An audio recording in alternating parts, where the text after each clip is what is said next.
جو باہری کنٹریز میں ہیں، ایم ناٹ سیئنگ کہ آپ مالز میں جا کے اونچا اونچا اللہ اکبر کہنا شروع ہو جائیں اور لوگ ڈر جائیں کہ کچھ ابھی یہ پھٹنے لگا ہے، نہیں، بلکہ اپنے معاشرے میں، اپنی مسلم کمیونٹی میں، اور جہاں بھی آپ ہیں انشاءاللہ، مسجد میں جاتے ہوئے، مسجد سے نکلتے ہوئے، اپنے گھر میں اس سنت کو ریوائیو کریں اور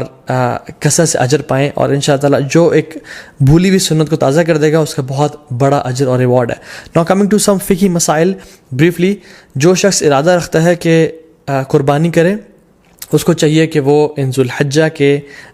پہلے 10 دن کے داخل ہونے سے پہلے اپنے نیلز کو اور اپنے بالوں کو کاٹ لے، تاکہ ان دنوں میں نہ کاٹے، ٹھیک ہے، کیونکہ اللہ نے فرمایا کہ جو شخص ارادہ رکھتا ہے قربانی کرنے کا تو اس کے لیے جائز نہیں ہے کہ وہ ان دنوں میں اپنے ناخن کو اور بالوں کو کاٹے، ٹھیک ہے۔ یہ ایک طرح سے اللہ نے فرمایا تاکہ جو لوگ احرام کی حالت میں ہیں اور جو لوگ حج میں ہیں ان کے ساتھ ایک یونٹی کی فیلنگ دی جا سکے، ٹھیک ہے۔ ہاں، جو فیملیز مطلب جو وائف ہیں اور جو بچے ہیں جو قربانی نہیں کر رہے وہ لوگ کاٹ سکتے ہیں انشاءاللہ، دیٹس ناٹ اے پرابلم، لیکن اگر وائف قربانی اپنی بھی کر رہی ہیں تو پھر ان کے لیے بھی ہے کہ وہ اپنے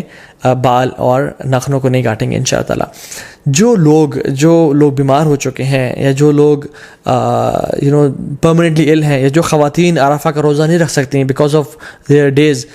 اللہ سبحانہ تعالیٰ انشاءاللہ ان کو بھی اس چیز کا اجر دیں گے، بیکاز ان کی انٹینشن تھی، اگر وہ صحت مند ہوتے یا اگر وہ ان کے حالات ٹھیک ہوتے تو وہ روزہ رکھتے۔ اور انشاءاللہ تعالیٰ حدیث میں کیا آتا ہے، جو شخص کوئی بھی عمل کرے کنسسٹنسی کے ساتھ، اور اگر کسی وجہ سے اس سے عمل وہ چھوٹ جائے تو اللہ سبحانہ تعالیٰ اس کا بہترین اس کو اجر دیتے ہیں۔ ناؤ کمنگ ٹو دا عید، اللہ اکبر،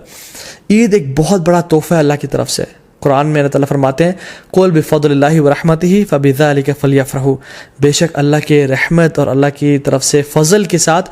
فَبِذَلِكَ فَلْيَفْرَحُوا، اللہ تعالیٰ اس میں ریجوائس کرو اور خوشیاں مناؤ، کیونکہ یہ بہتر ہے ان سب سے جو تم لوگ جمع کرتے ہو۔ عید کا دن خوشی منانے کا دن ہے، عید کا دن سونے کا دن نہیں ہے۔ So I would suggest and recommend all the Muslims to have a blast, enjoy your Eid day. دیکھیں، مسلمانوں کی 2 عیدیں ہیں۔ ایک عید، the first Eid comes after the best 10 nights of Ramadan, and the second Eid comes after the best 10 days of Dhul Hijjah.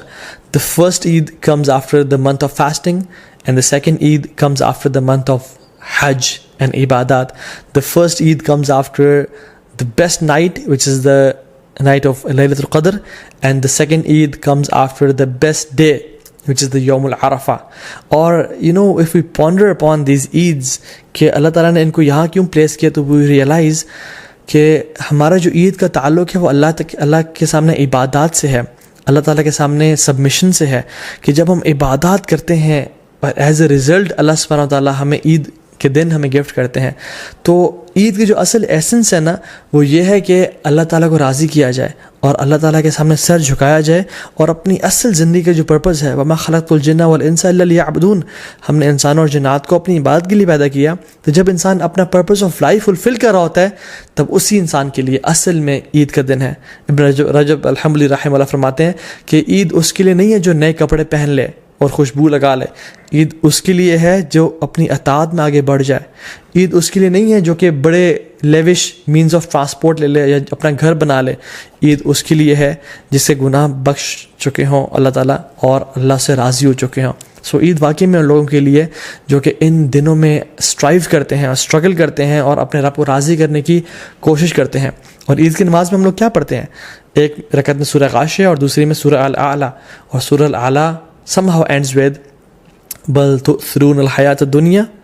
تم اس دنیا کی زندگی کو چاہتے ہو، والآخرۃ خیر وابقیٰ، لیکن آخرت کی جو زندگی ہے وہ بہت بہترین ہے اور ہمیشہ ہمیشہ رہنے والی ہے۔ تو اللہ تعالیٰ قرآن میں فرماتے ہیں ہم لوگوں کے لیے فاستبقوا الخیرات، کمپٹیشن کرو، دوڑ لگاؤ نیکیاں اکٹھے کرنے میں، الی اللہ مرجعکم جمیعا، تم سب کے سب اپنے رب کے سامنے ایک دن اکٹھے ہونے والے ہو۔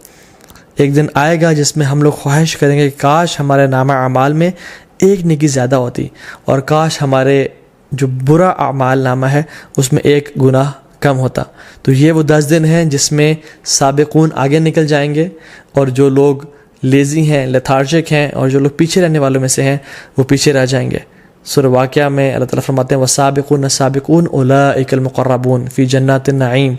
جو سابقون ہیں وہ اللہ تعالیٰ کے قریبی لوگ ہیں، مقربون میں سے ہیں، اور اللہ تعالیٰ کی جنتوں میں ہوں گے وہ لوگ۔ So if I want for my self اور آپ اگر اپنے لیے چاہتے ہیں کہ ہم سابقون میں سے بن جائیں تو یہ وہ دن ہے جن کا ہمیں فائدہ اٹھانا ہے انشاءاللہ تعالیٰ. اللہ تعالیٰ